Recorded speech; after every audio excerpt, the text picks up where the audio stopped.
الشیطان الاکبر اللہ اللہ اکبر امریکہ الشیطان الاکبر. ہمارے بزرگ علماء دانشور باغیر قوم آج امریکی ایمبیسی کی طرف اس ریلی کے ذریعے سے پوری دنیا کو ایک میسج دے رہے ہیں. وہ میسج کیا ہے؟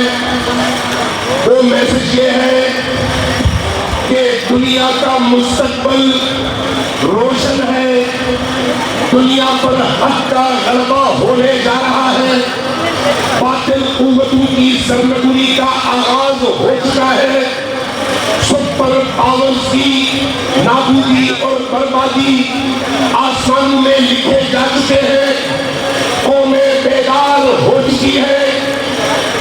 انسانوں کے اندر اپنے زمانے کی طاغوتی طاقتوں کے خلاف بغاوت، بیداری اور شعور کا آغاز ہو چکا ہے.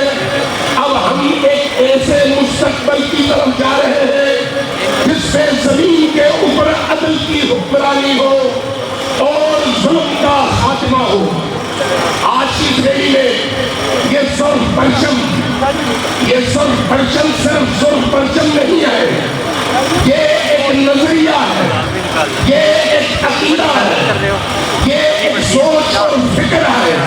اور یہ فکر کسی فرد واحد کی فکر نہیں ہے، یہ سوچ کسی فرد واحد کی سوچ نہیں ہے، یہ قرآنی سوچ ہے. 1,24,000 انبیاء کی دی ہوئی سوچ ہے اور شیعہ سنی اسلام کے تمام تر مذاہب کی مشترکہ سوچ ہے کہ زمین پر ان لوگوں کی حاکمیت کا آغاز ہونے جا رہا ہے جنہیں طاغوتی طاقتوں نے کمزور کر دیا تھا. گزشتہ 1500 سالوں کی تاریخ گواہ ہے کہ امت مسلمہ اپنے زمانے کی طاغوتی طاقتوں کے مقابلے میں اتنی پاورفل، اتنی مضبوط، اتنی طاقتور کبھی نہیں رہی جتنی طاقتور آج کے دور میں امت مسلمہ ہے. امت مسلمہ کی نمائندگی یہ خود فروش حکمران نہیں کرتے، عوام کرتے ہیں، چاہے وہ پاکستانی عوام ہو، چاہے وہ کشمیری عوام ہو، چاہے وہ کابل اور افغانستان کے عوام ہو، چاہے وہ بیروت کے عوام ہو، چاہے وہ بغداد کے عوام ہو، چاہے وہ دمشق کے عوام ہو، چاہے وہ صنعا کے عوام ہو. جو عوام امریکی جارحیت، استکبار کی تمام تر جرائم اور مظالم کے خلاف میدان میں اتر چکی ہے اور ہر ملک کے ہر شہر میں استعمار اور طاغوت کے خلاف بغاوت، بیداری، مقاومت اور مقابلے کا علم لے کر نکلنے والی عوام نے یہ بتا دیا ہے کہ باطل کی سرنگونی کا آغاز ہو چکا ہے. یاد رکھیے، قاسم سلیمانی ایک فکر کا نام ہے، ابو مہدی مہندس ایک سوچ کا نام ہے. افراد ہمیشہ بدلتے رہے، تاریخ میں قربانیاں دیتے رہے، شہادتوں کا جام نوش کرتے رہے، لیکن افراد کے جانے سے نہ صرف ان کی تحریکیں رکتی نہیں ہے بلکہ جو لاتعلق اور بیگانہ لوگ تھے ان کے اندر بھی ان شہداء کی روح بیدار ہو جاتی ہے. لہذا آج آپ دیکھ رہے ہیں کہ واشنگٹن سے لے کر نیو یارک سے لے کر ٹوکیو سے لے کر سڈنی تک، وہاں سے لے کر افغانستان تک، افغانستان سے لے کر کارگل تک، جہاں جہاں آپ دیکھیں گے قاسم سلیمانی اور ابو مہدی مہندس کے خون کی بوندیں پکار کر کے رہی ہے کہ انسان بیدار ہو چکا ہے ظلم کے مقابلے میں، عدوان کے مقابلے میں، طاغوت کے مقابلے میں، سامراج کے مقابلے میں. آج کا یہ اجتماع جہاں تک نظر جاتی ہے صرف پرچم ہے اور سر ہی سر ہے. یہ کیوں نکلے ہیں؟ ان کی کوئی خاندانی رشتہ داری نہیں تھی، یہ ایک سوچ کے نتیجے میں نکلے.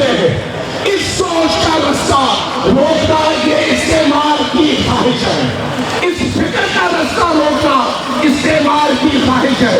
امریکہ نے یہ سمجھا کہ قاسم سلیمانی کو مار کر، ابو مہدی مہندس کو مار کر شاید اس سوچ کا رستہ روکا جا سکتا ہے، لیکن ان احمقوں کو نہیں پتا کہ یہ وہ چراغ ہے جس کو ان شہداء کے خون کے ذریعے سے اللہ ہر گزرتے دن کے ساتھ زیادہ پرفروغ کرتا ہے اور اس کی روشنی میں اضافہ کرتا ہے، اور مسلسل اس روشنی میں اضافے کا سفر جاری ہے. مجھے تو افسوس اپنے حکمرانوں پر ہے، پاکستان کے حکمرانوں پر، پاکستان کی بیوروکریسی پر، پاکستان کی مقتدر طاقتوں پر، جنہوں نے انتہائی بے غیرتی کے ساتھ ان ممالک کے سامنے گھٹنے ٹیک دیے اور سر جھکا دیا جو خود امریکی جوتے چاٹ رہے ہیں.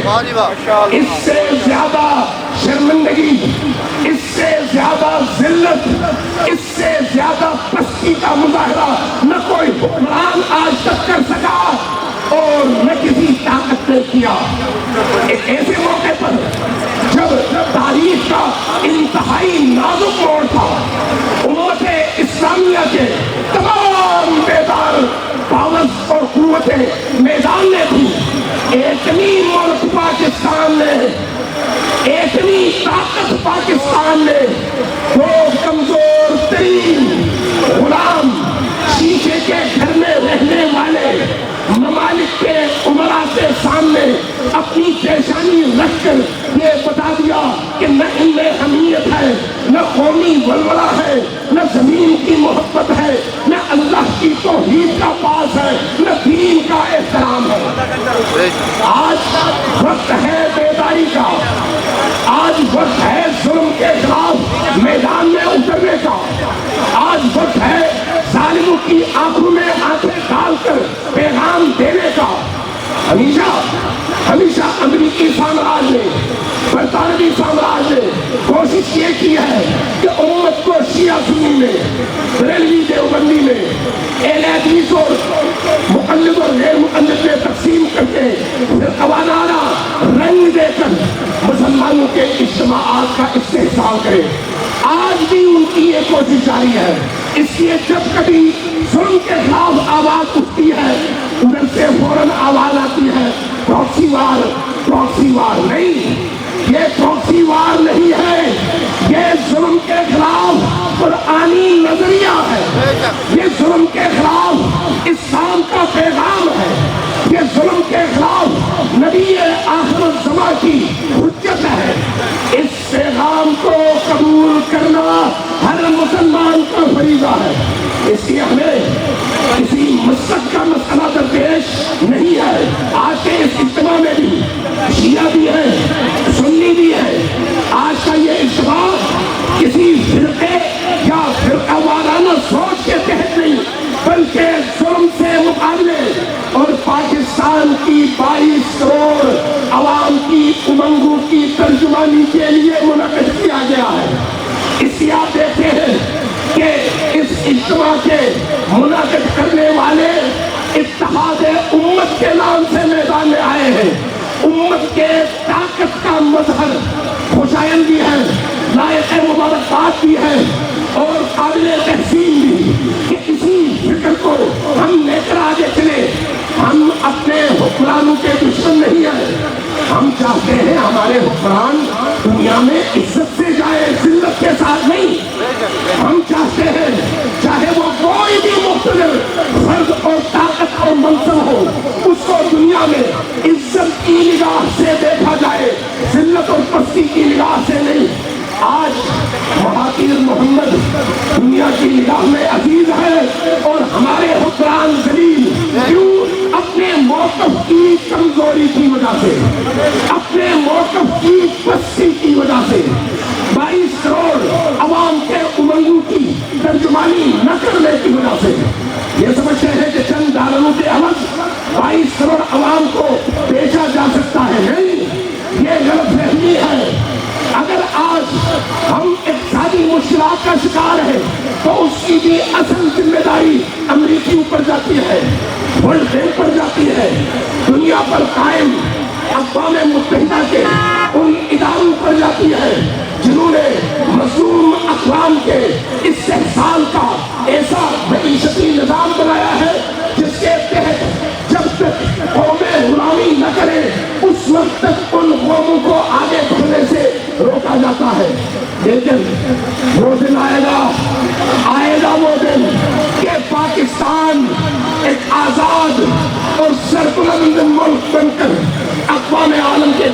تھے. میں عمران خان سے پوچھنا چاہوں گا کہ صرف 1.5 سال پہلے جو وہ تقریریں کرتے تھے ایک دفعہ وہ تقریریں دوبارہ نکال کر دے ہیں. وہی عمران خان جو امریکہ کے بارے میں, UN کے بارے میں, خطے کے بعد غلام ممالک کے بارے میں جس طرح کی رائے رکھتے تھے, آج اقتدار کی مسجد پر پہنچنے کے بعد ان کی رائے بدلی کیسے, ان کا موقف بدلا کیسے, اور 180 ڈگری کا یو ٹرن انہوں نے کیسے لے لیا. یہ یاد رکھیے کہ قوم کسی فرد کے لیے نہیں آتی.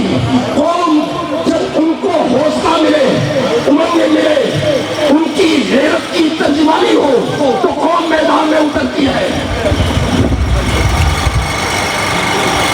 یہ قوم کھڑی ہے, پوری طاقت کے ساتھ کھڑی ہے اور اپنے ملک کو بچانے کے لیے کھڑی ہے. ہم کشمیر کو نہیں بھلا سکتے, ہم فلسطین کو نہیں بھلا سکتے, ہم مظلوم اقوام کی مظلومیت کو نہیں بھلا سکتے. کیا کشمیر میں ہمیں تجربہ نہ ہوا کہ 6 مہینوں سے ظلم کی چکی تلے پسنے والی قوم کی حمایت کے لیے تمہارے ان آقاؤں نے ایک لفظ بولنا گوارا نہیں کیا, بلکہ جن کے جوتوں پر تم بیٹھ گئے انہوں نے آ کر تمہاری غیرت کو یوں للکارا کہ کشمیر تمہارا لوکل مسئلہ ہے, امت کا مسئلہ نہ بناؤ, ہمارا کوئی تعلق نہیں ہے. یہ ان حکمرانوں کی آواز ہے جو امریکیوں کے تلے چاہتے ہیں.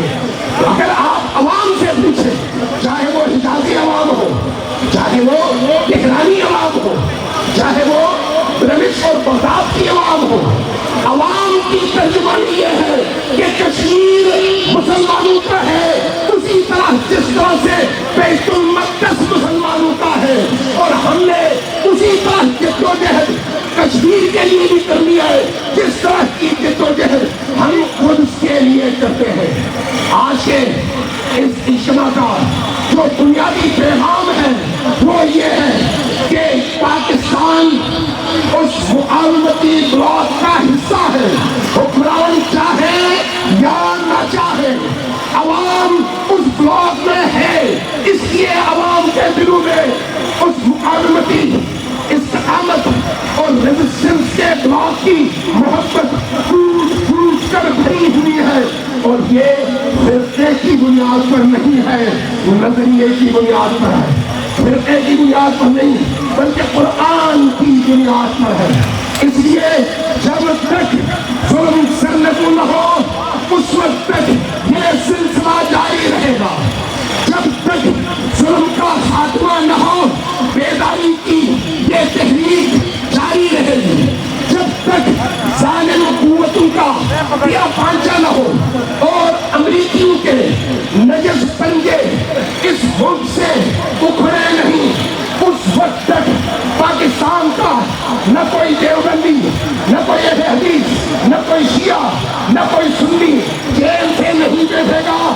اس لیے کہ سب یہ سمجھتے ہیں کہ پاکستان کی بربادی اور ذلت کا باعث امریکی ہے, اور امریکیوں کو اس خطے سمیت تمام اسلامی ممالک سے جلد نکلنا چاہیے. وہ نہ نکلے تو امت ان کو نکلنے پر مجبور کر دے گی. کیا آپ تائید کرتے ہیں؟ مرد آباد, مرد آباد, یوں نہیں. آپ کا اجتماع اس وقت اتنا بڑا اجتماع, جہاں تک مجھے نظر آ رہا ہے اجتماع ہی اجتماع ہے. اتنے عظیم اجتماع کی آواز امریکن ایمبیسی یہیں تو قریب ہے, وہاں تک پہنچنی چاہیے یا نہیں, پہنچنی چاہیے یا نہیں. سب مل کر دونوں ہاتھ بند کر کے پوری طاقت کے ساتھ